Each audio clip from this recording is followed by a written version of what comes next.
رب زدنی علما اللہم فقہنا فی الدین آمین۔ الحمدللہ آج رمضان کی بہت ہی امپورٹنٹ رات ہے 27 اور جسے 27ویں کہتے ہیں، اور یہ ان 5 طاق راتوں میں سے ایک طاق رات ہے، آڈ نمبرز کی راتوں میں سے ایک رات ہے جس کو ہم سرچ کرتے ہیں کہ شاید یہ وہ لیلۃ القدر کی رات ہو۔ ٹھیک، اب دیکھیں، میں پہلے بھی آپ کو یہ بات بتا چکی ہوں، ابھی دوبارہ یہ بتاؤں گی کہ اگر آپ کو کسی نے کہہ دیا ہے کہ شاید 21 نائٹ لیلۃ القدر کی تھی، 23 تھی، 25 تھی، آپ نے اس چیز کو اپنے ذہن پہ سوار نہیں کرنا۔ آپ نے اس کو ایک سائیڈ پہ رکھ کے پھر آپ نے سوچنا ہے کہ شاید آج لیلۃ القدر کی رات ہے، کیونکہ کسی کو کوئی فیل ہو، جس دن کسی سے بہت اچھی عبادت ہوتی ہے تو اس کو لگتا ہے کہ شاید یہ رات ہے، کسی کو کوئی لگتی ہے، سو ہم اس کو مس نہیں کر سکتے۔ آج کی رات بہت بہت بہت امپورٹنٹ رات ہے، بس آپ نے ہر رات یہی سوچ کر آپ نے عبادت کرنی ہے کہ میں نے اس کو مس نہیں کرنا۔ اور جو دعائیں آپ ابھی تک پورے رمضان میں نہیں مانگ سکے، یہ سمجھے ایک اینڈ آف رمضان ہے، ایک آپ کے پاس ایک بہت بڑی اپرچونٹی تھی دعا مانگنے کی۔ دعائیں بعد میں بھی قبول ہوتی ہیں الحمدللہ، لیکن اس میں پاسبلٹی بڑھ جاتی ہے کیونکہ رحمت کا مہینہ ہے، اور اس میں دعائیں خود بخود ہم سے بہت اچھے طریقے سے ہوتی ہیں، ہمیں بہت زیادہ محنت نہیں کرنی پڑتی دعاؤں کے لیے۔ تو آج کے دن آپ نے اپنی تمام دعائیں مانگ لینی ہیں انشاءاللہ۔ چھوڑ دیں سستی کو، ابھی جب سیشن ختم ہوگا تو آپ نے فریش ہو کے شاور لے کے آپ نے اپنی جو نماز ادا کرنی اگر کر لیا الحمدللہ، تو اپنی قیام اللیل آپ نے کرنا ہے، ایک کمرے میں سیپریٹ ہو جائیں، تو جگہ ڈھونڈ لیں کہ آپ سوچیں گے میرا اور میرا رب کے معاملات ہیں جو میں نے آپس میں درست کرنے ہیں، جو مجھ سے غلطیاں کوتاہیاں ہو گئی ہیں میں نے آج اللہ سبحانہ تعالیٰ سے معافی مانگنی ہے۔ کسی کو نہیں پتا کہ آپ نے رمضان میں کتنی عبادت کی، ہو سکتا ہے کوئی سوچ رہا ہو کہ بھئی یہ تو بڑی عبادت گزار ہے، یہ تو بڑا دین کا کام کرنے والی ہے، ٹھیک، اور اس نے تو پتہ نہیں دورہ قرآن کروائے ہیں یا سنے ہیں یا آن لائن یہ کام درس دے رہی ہیں، تو ہمارے بارے میں بھی لوگ یہ سوچ رہے ہوں گے کہ شاید ہم نے پتہ نہیں کتنی عبادت کی ہے، تو یہ ہمارا رب اور ہم جانتے ہیں۔ تو کمیاں کوتاہیاں کہیں نہ کہیں رہ جاتی ہیں، رائٹ۔ اور گھر کے معاملہ سم ٹائم پریشانی والے ہو جاتے ہیں، کسی رات اچھی عبادت نہیں ہو پاتی ہیں، رمضان میں بہت اچھے طریقے سے آپ نہیں پڑھ سکیں، کچھ بھی ہے، تو آپ آج جو ہے اچھے طریقے سے اپنے آپ کو ریڈی کریں، اور آپ نے بس دل میں یہ سوچنا ہے کہ یہی وہ رات ہے جس دن میں نے مانگنا ہے۔ دیکھیں، جب ہم سوچتے ہیں نا کہ اللہ ہمیں سن رہا ہے اور ہم جو مانگیں گے اللہ سبحانہ تعالیٰ عطا کریں گے، تو پھر وہ رات لیلۃ القدر کی ہو یا نہ ہو، آپ کا رب وہی ہوتا ہے۔ تو جب آپ سوچیں گے کہ شاید یہ وہی رات ہو اور آپ بڑے اپنے 100% شیورٹی کے ساتھ عبادت کر رہی ہیں، ہو سکتا ہے یہ نہ ہو، لیکن رب وہی ہے نا سننے والا، تو آپ کو پتہ ہے اللہ سبحانہ تعالیٰ سن رہے ہیں، تو پھر آپ مانگ ڈالیں اللہ تعالیٰ سے جو آپ کو مانگنا ہے مانگ لیں۔ اینڈ آف رمضان ہے، اللہ تعالیٰ سے دعا کریں، یہ بھی خاص ہے کہ اگلا رمضان ہمارا اس رمضان جیسا نہ ہو، اس سے زیادہ بہترین ہو، جو کمیاں ہوگی وہ نہ آگے نہ ہوں، کیونکہ بہت زیادہ سننے کو مل رہا ہے کہ بہت جلدی رمضان چلا گیا اور واقعی بہت کچھ سمیٹنا تھا اور ہم نہیں سمیٹ سکے۔ کرونا کی وجہ سے اپسیٹ ہیں سب، کسی نہ کسی کے گھر میں کو پیشنٹ ہیں اور سننے کو کچھ نہ کچھ مل جاتا ہے، پریشانی ہو جاتی ہے، سم ٹائم ہمیں لاک ڈاؤن کا پتہ چلتا ہے، تب حالات اوپر نیچے ہو جاتے ہیں، یہ سارا کچھ ساتھ ساتھ چل رہا ہے، بچے ہیں ان کے سکول بند ہو چکے ہیں، سب کچھ مکس اپ ہو گیا، رائٹ۔ جب لاک ڈاؤن ہوتا ہے تو کافی لوگوں کی کمائی پہ بہت زیادہ اثر پڑتا ہے اور مینٹلی طور پہ انسان پریشان ہو جاتا ہے، ظاہری بات ہے، گھر کا خرچہ کیسے چلے گا، سب کچھ ساتھ ساتھ ہے۔ تو آپ نے اللہ سے دعا مانگی کہ رب العالمین اگلا رمضان ہمارا پر امن ہو، صحت و سلامتی والا ہو، اور اس وقت جہاں جہاں یہ لوگ پریشان ہیں کرونا کی وجہ سے، یہ اس کے علاوہ رب العالمین ان کو آسانیاں عطا فرما، ان کی دعاؤں کو قبول فرما لے، ان کے لیے سارے رستے آسان کر دے، وہ سکھ چین کا سانس لے سکیں رب العالمین، تو پھر انشاءاللہ یہ دعائیں آپ کے حق میں بھی قبول ہوں گی انشاءاللہ۔ تو آج بھی آپ کو انشاءاللہ وہی کرنا ہے کہ آپ ایک دفعہ سورہ قدر کا ترجمہ ضرور پڑھیں اور ریسیٹیشن سنی ہے کسی اچھے قاری کی آواز میں، جو سن لے تاکہ وہ چیز آپ کے دل میں اترے کہ میں اپنے آپ کو ریڈی کر رہی ہوں۔ میں سورہ قدر کی تلاوت کا اس لیے کہتی ہوں، کیوں ریکمینڈ کرتی ہوں کہ وہ آپ کو آپ کا گول سمجھا دیتی ہے، آپ کو مقصد کلیئر کر دیتی ہے، بھئی آپ کرنے کیا جا رہے ہیں، ٹھیک ہے نا، اور آپ کا وہ سٹارٹنگ پوائنٹ ہوتا ہے، وہ کلیئر ہو جاتا ہے کہ یہ وہ رات ہے جو 1000 مہینوں سے بہتر ہے، تو پھر آپ سوچتے ہیں بس اب اس کو مس نہیں کرنا، تو بس آپ کو آج کی رات کو مس نہیں کرنا، تسبیحات پڑھیں اور سب سے زیادہ دعا پڑھیں، اللہم انک عفو تحب العفو فاعف عنی، یہ دعا مانگے اللہ سبحانہ وتعالیٰ ہم سب کی دعاؤں کو قبول فرمائے، ہمیں بخش دے اور اصل خوشی اسی کو ہوگی جس نے رمضان میں اپنے آپ کو بخشوا لیا. اصل کامیابی اسی کے لیے ہے جس کو اللہ سبحانہ تعالیٰ نے دوزخ سے دور کر دیا، جس کی لکھ دیا گیا انٹری کی اس کو نجات ہے اور یہ جنت میں چلا جائے گا. تو اصل کامیابی اسی کے لیے. اور جن سے دعا نہیں مانگی جاتی، آپ بیٹھ کے آرام سے استغفار پڑھنا شروع کریں. استغفر اللہ استغفر اللہ لا الہ الا انت سبحانک انی کنت من الظالمین. پھر پڑھیں ربنا ظلمنا انفسنا وان لم تغفر لنا وترحمنا لنکونن من الخاسرین.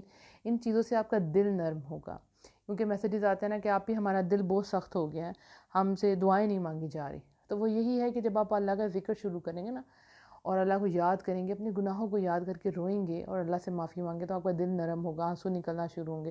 اور ایک دفعہ آنسو نکلنا شروع ہو جائیں پھر دعائیں خود بخود قطار باندھ لیتی ہیں، اور پھر انسان ایک کے بعد ایک دعا. پھر آپ دیکھیں جب آپ دعائیں مانگنا شروع ہوتے ہیں تو کتنے چہرے آپ کے سامنے آ جاتے ہیں. اچھا اس کے لیے بھی مانگنا ہے، اس کے لیے بھی مانگنا ہے، اس کے لیے بھی مانگنا ہے.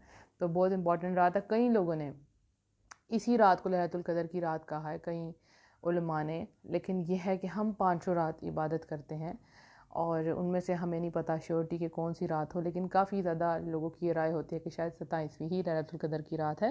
لیکن ہم نے کوئی اور رات مس نہیں کرنی، کیونکہ اللہ کے نبی نے ہمیں سے آخری جو 10 راتیں ہیں ان میں سے تلاش کرنے کا کہا ہے، وہ بھی اسپیشلی طاق راتوں کے لیے. تو اور نبی صلی اللہ علیہ وسلم نے ہمیں کوئی ایک رات نہیں بتائی، کیونکہ ان کو بھی بھلا دی گئی اور اس میں بڑی حکمت تھی تاکہ ہم 5 راتوں عبادت کریں. تو پھر آج کی رات آپ کو مس نہیں کرنی، ٹھیک ہے. اللہ سبحانہ تعالیٰ ہم سب سے عبادت کروا لیں. میری یہ سب سے زیادہ دعا ہوتی ہے کہ ربی آئینی علی ذکری کا و شکری کا حسن عبادت، کہ اللہ ہماری مدد کرے گا تاکہ ہم بہترین ذکر کر سکیں، بہترین شکر کر سکیں، بہترین عبادت کر سکیں، کیونکہ ہمارے بس کی تو بات ہی نہیں ہے. اگر آپ کے پاس پیسے ہیں تو تھوڑا سا صدقہ نکال لیں، صدقہ بلاؤں کو ٹالتا ہے. اور وہ صدقہ نکالنے کے بعد اس نیکی کے وسیلے سے اللہ سبحانہ تعالیٰ سے دعا مانگے کہ رب العالمین آج ہم سے بہترین عبادت کروا لے. ہم تو اس کی ہمت نہیں رکھتے، لیکن تو ہمیں توفیق عطا فرما. آج ہم سے وہ دعائیں کروا لے جو ہمارے حق میں ہمیں کرنی چاہیے، جو ہم نہیں کرتے، ہماری اس دنیا کے لیے بھی اور آخرت کے لیے بھی. کیونکہ سم ٹائم ہم اس دنیا کے لیے مانگتے جاتے ہیں اور آخرت کو بالکل ہی بھلا دیتے ہیں. تو ایسا ہم نہ کریں. اور پھر جب آج آپ بیٹھیں گی دعائیں مانگنے کے لیے تو صرف ابھی کے لیے نہیں آپ کو میں نے مانگنا، یعنی کہ ابھی آپ کی پریزنٹ سچویشن ہے، سمجھے آپ کو ایک چیز چاہیے، آپ کو ایک ڈگری چاہیے، یا آپ کو ایک جاب چاہیے، ٹھیک ہے. آپ کا فل فوکس اسی دعا پہ ہوتا ہے، بہت اچھی بات ہے. لیکن وہ کام آپ کا ہو جائے گا حل، لیکن آگے آنے والے وقتوں کے لیے دعا کریں. یعنی آگے 5 سال کے بعد، 10 سال کے بعد، پھر زندگی ختم ہونے کے بعد وہ والی دعائیں بھی ضرور مانگیں، لازمی مانگیں. آپ کو نہیں پتہ وہ دعا کب قبول ہونی ہے، لیکن آپ مانگ ڈالیں اللہ سبحانہ تعالیٰ سے. صرف یہ نہیں کہ آپ کرنٹ سچویشن کے متعلق مانگیں، آگے بھی اللہ سبحانہ تعالیٰ سے مانگیں. اللہ سبحانہ تعالیٰ ہم سے بہترین عبادت کروا لے، آمین. اچھا جی، میری آواز مائک بالکل میرے پاس ہے، اور اب میں نے آپ کے کہنے کے مطابق میں نے اس کو اتنا قریب کر لیا کہ اس سے قریب میں نہیں کر سکتی، اور بالکل قریب کر کے میں بول رہی ہوں. I hope so. لیکن سم ٹائم جب مائک بہت قریب ہوتا ہے نا تو آواز جو ہے وہ پھٹ جاتی ہے، صحیح طرح آ نہیں پاتی. اب آپ مجھے بتائیں آپ کلیئر ہے؟ اچھا جی، آج کا سیشن بہت ہی امپورٹنٹ آیت ہے اور یہ ایک دعا بھی ہے، بڑی بہترین دعا ہے. سورہ العمران آیت نمبر 26. ٹھیک ہے جی ٹھیک ہے جناب، آپ سب نے کہہ دیا آپ صحیح ہے تو ٹھیک ہے. اچھا جی، آیت نمبر 26، اور اس کا پارٹ ہم نے لیا ہے سورہ العمران کا آیت کا. وَتُعِزُّ مَن تَشَاءُ وَتُذِلُّ مَن تَشَاءُ، اور جسے چاہے عزت دے اور جسے چاہے ذلت دے. اب ہم اس کو کمپلیٹ آیت کو پڑھتے ہیں، اس کا ترجمہ، تاکہ ہمیں بات سمجھ آ سکے. آپ کہہ دیجئے اے اللہ، اے تمام جہان کے مالک. دیکھیں ہم اللہ سے اس طرح سے دعا مانگ رہے ہیں. آپ کہہ دیجئے اے اللہ، اے تمام جہان کے مالک، تو جسے چاہے بادشاہی دے اور جس سے چاہے سلطنت چھین لے، اور تو جسے چاہے عزت دے اور جسے چاہے ذلت دے. تیرے ہی ہاتھ میں سب بھلائیاں ہیں، بے شک تو ہر چیز پر قادر ہے. بڑی خوبصورت دعا ہے. ہم اللہ سبحانہ تعالیٰ سے دعا کریں کہ اللہ سبحانہ تعالیٰ آپ تمام جہان کے مالک ہیں، ساری پاور آپ کی ہے، تمام اختیارات آپ کے ہیں. یہ اس طرح نا قل اللہم مالک الملک، تو اللہ سبحانہ تعالیٰ سب ملک، ساری بادشاہت آپ کے پاس ہے، سب ہر چیز کا کنٹرولر آپ ہیں. دیکھیں اللہ کی رحمت کو ابھارنے کا طریقہ ہے نا، اپنی بات تو ہم مانگیں گے جو دعا ہمیں مانگنی ہے، لیکن ہم سب سے پہلے اللہ تعالیٰ کو کتنا سپیریئر کر مطلب اپنی دعاؤں میں اللہ تعالیٰ کی جو ہے رحمت کو ابھار رہے ہیں، ہمیں اعتراف کر رہے ہیں اللہ تعالیٰ کی سپیریورٹی کا. اللہ تعالیٰ تو سپیریئر ہے، لیکن ہم اپنے منہ سے اس چیز کا اظہار کریں. اللہ سبحانہ تعالیٰ کو یہ چیز بہت پسند ہے، ہم اعتراف کر رہے ہیں. اور دیکھیں اللہ ہی اس قابل ہے نا کہ اسی کا سب سے زیادہ ذکر کیا جائے اور اسی کی بڑائی بیان کی جائے. اس سے بڑا تو کوئی ہے نہیں نا، ہم نے اسی کی بڑائی بیان کرنی ہے، اور پھر ہم نے اسی کے سامنے تو جانا ہے مانگنے کے لیے. اس دنیا میں اگزامپل دے رہی ہوں، جب ہمیں کسی سے کام ہوتا ہے تو ہم اس کے پاس جا کے کیا کرتے ہیں، وہ سم ٹائم ہم جو ہے وہ غلط طریقے سے بھی اس کی تعریف کر رہے ہوتے ہیں، سم ٹائم وہ ڈیزرو بھی کر رہا ہوتا ہے. ہم اسے کہتے ہیں کہ دیکھیں آپ نے پہلے بھی ہم پہ بڑا احسان کیا ہے، اور ہم نے سنا ہے کہ آپ بڑی کام آنے والے انسان ہیں، آپ سب کے کام آتے ہیں، تو پلیز میرا ہی کام کر دیں. تو ہم اس کی تعریف کر رہے ہوتے ہیں.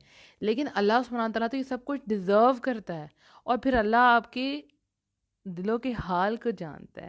جو آپ زبان سے الفاظ نکال رہے ہیں وہ سچ ہیں یا جھوٹ ہیں، وہ اللہ سبحانہ تعالیٰ جانتے ہیں نا. تو ہم اللہ کی رحمت کو ابھارتے ہیں، اے اللہ، اے تمام جہان کے مالک، تو جسے چاہے بادشاہی دے. یعنی اللہ سبحانہ تعالیٰ یہ آپ کے ہاتھ میں ہے. یو آر گیور، آپ دینے والے ہیں. چاہے تو کسی فقیر کو بادشاہ بنا دیں، اور جس سے چاہے سلطنت چھین لیں. یعنی یو آر دا ٹیکر. آپ چاہیں تو کسی سے چیز واپس بھی لے لیں، یعنی کہ بادشاہ ہو اور اس کا اگلا لمحہ یہ ہو کہ وہ فقیر بن جائے. سب کچھ اللہ کے اختیار میں ہے. یہاں دیکھیں بندہ اعتراف کرتا ہے اللہ سبحانہ تعالیٰ کی پاورز کا کہ رب العالمین کوئی بھی چیز اللہ کے اختیار سے باہر نہیں ہے. انسان بے بس ہو جاتا ہے نا. یہ آج آیات کیوں چوز کی گئی؟ ٹھیک، اب اس میں آپ دیکھیں کہ ہم نے جیسے سیریز سٹارٹ کی کہ ہمیں کیا کرنا چاہیے، کیا نہیں کرنا چاہیے، کیا حکم ہے کیا نہیں. لیکن آج یہ دعا والے پورشن کو آپ کے لیے چوز کیا گیا کہ آپ کو اللہ سے یوں دعا مانگنی ہے، اور اس کے اندر کیا چیز چھپی ہوئی ہے کہ اپنی ساری مایوسیوں کو چھوڑ دیں. جب ہم اللہ سبحانہ تعالیٰ کو کہہ رہے ہیں کہ you are the giver and you are the taker, آپ نے دینا ہے اور آپ نے لینا ہے. آپ بادشاہ کو فقیر بنا دے، فقیر کو بادشاہ بنا دے، آپ کے اختیار میں. تو اس کا مطلب ہم اندر یہ چیز کا اعتراف کریں، ہمیں اللہ پر توکل ہے، ہمیں اللہ پر بھروسہ ہے. تب ہم اللہ سے یوں اس طریقے سے دعا مانگ رہے ہیں. ہمیں یقین ہے کہ جس سے ہم مانگ رہے ہیں وہ ہمیں ضرور دے گا. تو دعاؤں سے پہلے جب دعا مانگے تو اس دعا کو بھی شامل کر لیں اپنی دعاؤں میں. یہ چیز آپ کی نیت کو پیور کرے گی، آپ کی دعاؤں کی آپ کہہ لیں انٹینسٹی کو بڑھا دے گی. جب آپ اللہ کا اعتراف کرتے ہیں، اللہ تعالیٰ کی پارٹس کا، رب العالمین تو جسے چاہے منٹوں سیکنڈ میں یہ چیز کر دے، اور چاہے تو اس کو اتار پھینکے. اس کو آپ نے سر پہ چڑھایا ہوا ہے، یعنی بندوں نے اس کو سر پہ چڑھایا ہوا ہے اور اس کو ایک تخت دیا ہوا ہے، تو اللہ سبحانہ تعالیٰ نے ایک آرڈر کرنا ہے، کن کہنا ہے، اور اس نے نیچے گر جانا ہے. یہاں سے بہت سی چیزیں سامنے آتی ہیں. پہلے اس آیت کو کمپلیٹ کرتے ہیں. تو جسے چاہے عزت دے اور جسے چاہے ذلت دے. یہاں سے یہ بات پتہ چلتی ہے کہ عزت اور ذلت انسانوں کے ہاتھ میں نہیں ہے. عزت اور ذلت کا معاملہ اللہ کے ہاتھ میں ہے.